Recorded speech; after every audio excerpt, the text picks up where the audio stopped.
you very much for joining the conversation Secret of Talent. Really appreciate your time. I want to kick off the first question, which is more about yourself, really, and your. Let's go back and learn more about your very first job and how that sort of led to you becoming the Director of DEI at AMS. Well, firstly, it's a pleasure to be here. So thank you for the invite.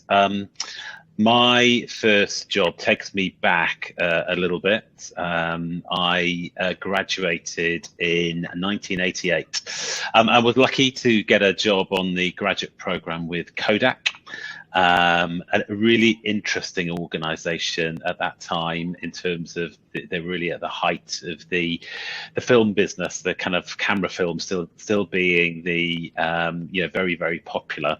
So yeah, I joined as in their sales and marketing team,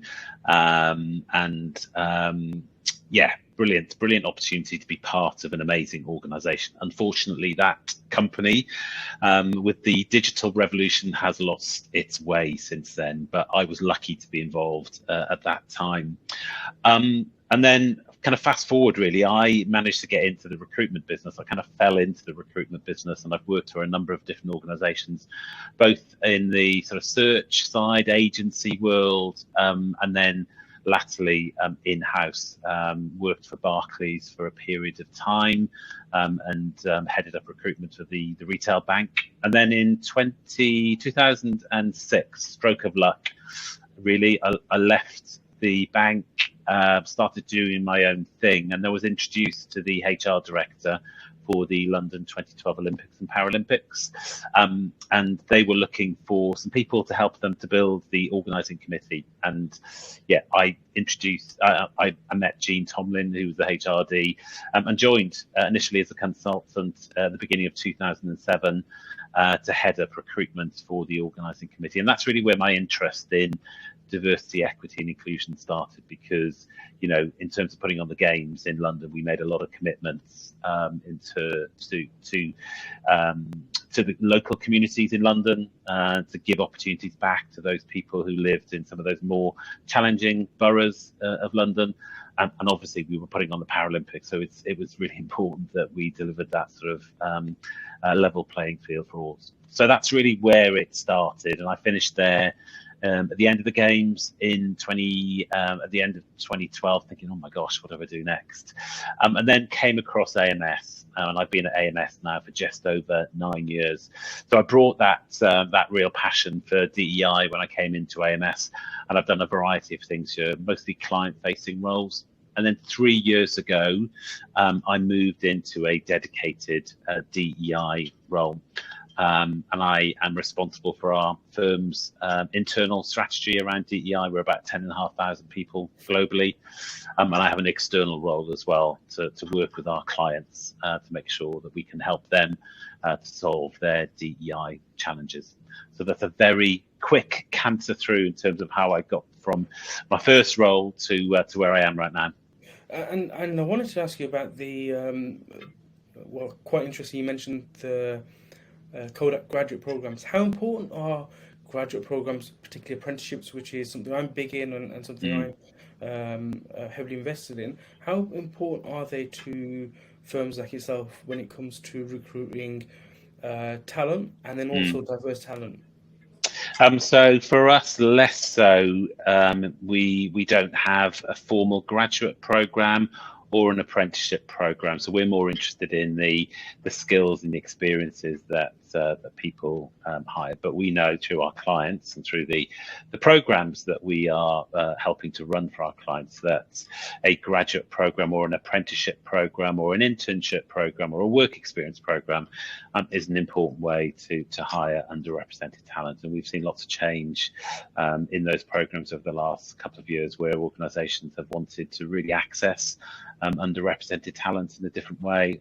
Social mobility has become a really important theme, particularly in the last couple of years. So it's been really good to see how organisations have adapted their typical graduate hiring programs to make sure that they are accessing more underrepresented talent, whether that be through, going to different universities by reducing the reliance on schools, whatever schools they went to. So it's really refreshing to see how organisations are adapting their programmes. That's interesting, and I think that from that, presumably the role of your role in particular has evolved over time in relation to HR, the role of DEI in particular in relation to HR. Yeah, and refreshingly in AMS, I don't sit within HR. So as a function, a DEI function, I sit within the innovation, I sit within the business. I report through to our global MD for innovation, which I think sends a really positive message in terms of the importance of DEI within our organisation. I have a really strong relationship with our people and culture team, that's our HR team within AMS, but it's therefore not seen as a HR initiative.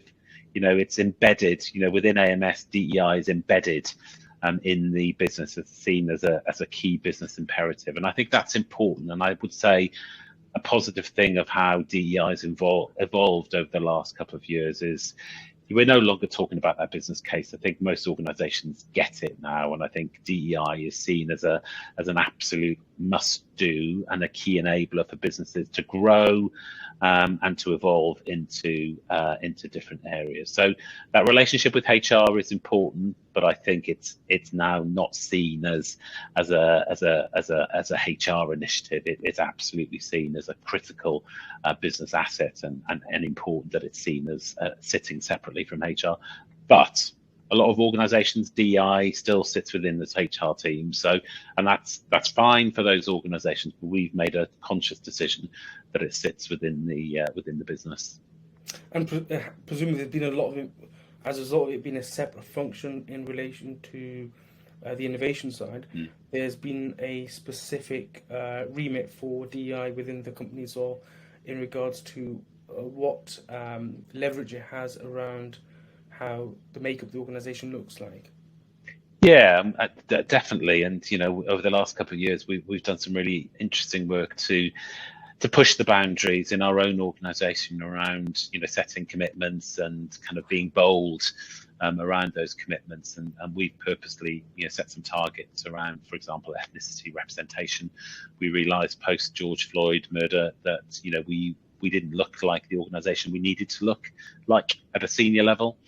So like a number of different organisations, we have set an external commitment that we wanted to increase the representation around our global leadership team. And so, we've got a commitment that we need to hit by the end of this year, and we'll reset that commitment for the next 3 years. So I guess that it's enabled us to be bold in the way that we operate.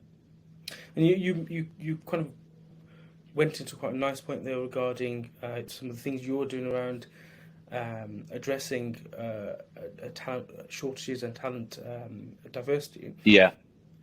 Why? And you say AMS as a firm works close with external firms as well. Yeah. Why have corporations sort of struggled with recruiting underserved or diverse talent? What are some of the major challenges they faced? I think it can be any number of things, but if I kind of try and focus in on the key things, it's about, I think businesses have just not been able to engage or to tell their story in the right way, or they've not appealed to different groups of people. So it kind of starts with some of the fundamentals around employer brand or employee value proposition. What do those organizations stand for, and how do they engage with those different groups, that kind of different underrepresented talent groups? So kind of going back to basics and really reviewing their EVPs or their employer brands is really, really important, because if they're not proactively engaging with the different groups, then those people are never going to apply, or they're never going to engage with those different groups. I think if the senior leader commitment isn't there as well, or the culture of that organization isn't as it needs to be, then their recruitment teams can do all this brilliant work to engage and to recruit underrepresented talent, but the minute that those people join the organization and it doesn't kind of look or feel like what they've been sold in that hiring process, then they're going to leave. So that they're going to see high attrition early on. There's all sorts of reasons, and I think it's just going to take time for organizations to do what they need to do. I think there's some really good examples where organizations are kind of focused in on whether it's kind of social mobility or about sort of ethnicity representation or disability, neurodiversity. All these things are really important, and it's good to see that organizations are starting to do the right things to engage with those different underrepresented groups. And you just mentioned there as well, there's, I think you touched on about 3 to 4 different types of breakdowns or intersectionalities regarding diversity and inclusion. How do we start exploring the sort of the intersectional needs of diversity and inclusion, particularly in an environment and a society that we live in today, where people can come into a workplace looking like one person, but realistically they've got many different things that they could bring to an organization. It's just about how do we tap into that. Yeah, I think it's I think that's a massive opportunity for us, and I think, if I'm honest, I think it's where most organizations are not quite at, and I would include ourselves. I think we as an organization have worked really hard over the last 18 months in particular to better understand the diversity of our organization through data collection. So I think we understand the makeup of our organization, whether that be kind of gender stats, LGBT, disability, neurodiversity, social mobility. Our next step is let's really get into the data now and really understand the intersectionality and the challenges faced by, whether that be when you look at the different sort of protected characteristics and start cutting the data against that, whether that be hiring, promotion, or performance data. Let's really understand, because we can see it by gender, we can see it by ethnicity, but let's really cut it across different groups. And I think that is the next step. And as I say, I think it creates a really big opportunity, but it's dependent on the data. I think if organizations don't have good data, then it's really difficult to start to have those intersectional conversations. The other thing that we're doing with our own business, and I can see this with other organizations, we're asking our employee resource groups to start joining up with each other. So instead of having specific gender conversations or specific disability conversations, join up. Let's have the gender and disability ERGs really talking about sort of challenges or issues faced by the community that kind of cross both of those. And I think that's a really good opportunity for our employee resource groups to kind of take some of these conversations forward. I like that. That's a very, very good way of doing it as well. Going to switch topics now for my final question to this softball. And it's all about the 4-day workweek results that came out last week, I believe, regarding, and some of the statistics looked at showed that retention sort of increased. There was less sick days. Some of these sort of topics. What do you think is it a possible positive or negative impact on the future of recruitment and retention within the workplace of talent? Look, I think it's got legs, as they say, and I think it's a really interesting sort of opportunity for organisations to look at. However, there is a but. I think it's early days. There's all sorts of questions around how this would operate, how organisations are going to manage the additional cost that they would have to encounter by moving to 4-day weeks. In our own environment, we've seen the real positive post-COVID of that sort of move to more flexible working, and many of our employees have really embraced that and really kind of get a lot of value and benefit from being able to work more flexibly, whether that be a mix of working from home, or working from the office, or both, or kind of reduced hours, or school time hours, whatever it is.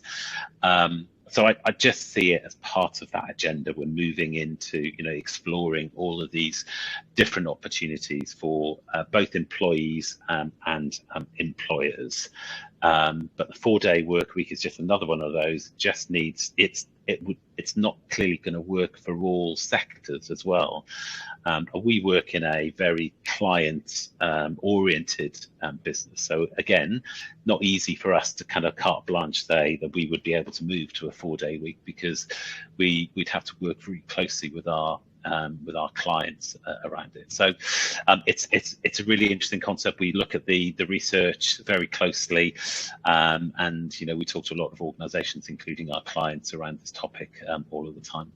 So I'm really interested as to how this will develop. I'm sure the results that will further develop into more tangible outcomes for firms. Paul, thank you very much for your time for this conversation. No problem at all. It's been a real pleasure.